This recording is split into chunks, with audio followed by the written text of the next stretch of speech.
Hi, I'm Charles Anderson, and I'm the artistic director here at Company C, and this is our first podcast. This is Lou Fancher, our ballet mistress, and she picks up all the steps. And this is our guest artist, Jamie Martinez, who is from the Parsons Company and danced with David Parson for years, and he's been setting the envelope for us, which is a really great and exciting ballet. I'm happy to have it. Jamie, how many times have you set this piece? Probably said it about 50 times. 50 times? Yeah. Wow. All over the world. It's one of David's most beloved modern ballets. It's very East Coast modern dance. Yeah. I was with David for 15 years. I was a founding member of his company. Yeah. And so I was the primary person to go out and set all of his stuff. So I set it from the Paris Opera to Roland Petit's Ballet National de Marseille to this company, the Pacific Northwest Ballet, and tell them what you're doing when you're not setting this ballet. when I'm not setting ballets, I'm performing in a circus in Paris called Aurelia's Oratorio, choreographed by the daughter of Charlie Chaplin, Victoria Chaplin, and I'm hanging 30 feet in the air from a trapeze. So that's exciting for me. Scary. Scary, but exciting. I prefer doing this. One of the things I always like about this piece is that there's humor in it, but it's not humor like you're forcing it. It's just kind of like it is. I mean, is there something about that kind of humor that's David, or maybe it comes even from David's background with a little bit of Paul Taylor, or what do you think about that? I think one of the things that people respond to so much about this piece is that it's funny in a kinetic way, in a motion way, and that it's not overtly mugging for the audience. That Yeah. people find the humor in the shapes.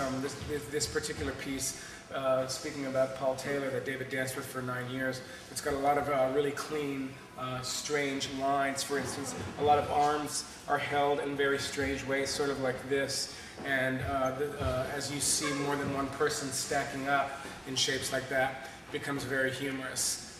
As you hook on, that I really want that shake happening. And as you come in, you're not going to start shaking until you actually come in and grab the person. So just do that as you're coming there. You can just go ahead and stand there, Laura. As you're shaking, go ahead and shake and come in and hook on. And you're hooking and watch your elbows up and hook and watch it. Good. Good. Now check that out in the mirror, that shake. Now you see where your faces are here? I want your faces to sort of be cheated exactly like that so that the audience can see that. Because as the costumes have these black hoods on them like that, and we're only seeing arms and feet, I want to have that really strong shape there. Good. So we hold that and the drop and drop happens and we go hold 2, 3, 4, 5, 6, 7, 8 and go 2, 3, 4, 5, 6, 7, 8. Now stop here. Good. A little bit more up. Good. Drop your butt down a little bit. Excellent. Very good. And we hold 2, 3, 4, 5, 6, 7, 8. Back it up. 2, 3, 4, 5, 6, 7, 8. 1, 2, 3, 4, 5, 6, 7, 8. And go. 2, 3, 4, 5, 6, 7, 8. 1, 2, 3, 4, 5, 6, 7, 8. 1, 2, 3, 4, 5, 6, 7, 8. 1, 2, and you hold. Good. Okay.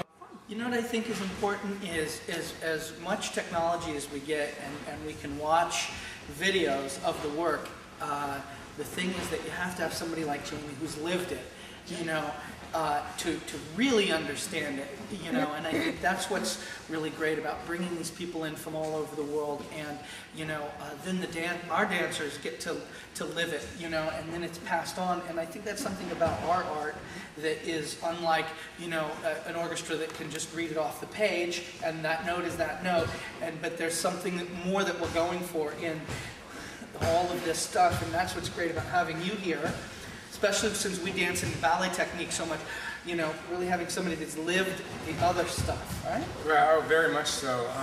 I've probably done the piece, aside from setting it as many times as I have, I've probably performed it maybe 2,000 times on stage. So it's something that's in my muscle memories, that's so ingrained in my body, just like all of David's dances, that it's just second nature for me to be able to relate to the way that David moves. He's got a lot of moves on his body where he keeps his arms very close to the body, and it's one of his signature ways of moving. So it's really interesting to be able to come to another company, see how they move, and try to ingrain that within a very short period of time on another company. And this company C has done an incredible job of picking up the movement.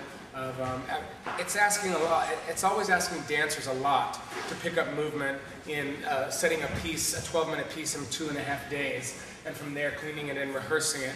A lot of people don't realize. You know, people think that we just show up to the theater and let's put on a show.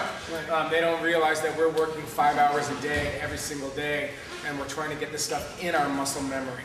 You know, so that you can do this in a way that's second nature.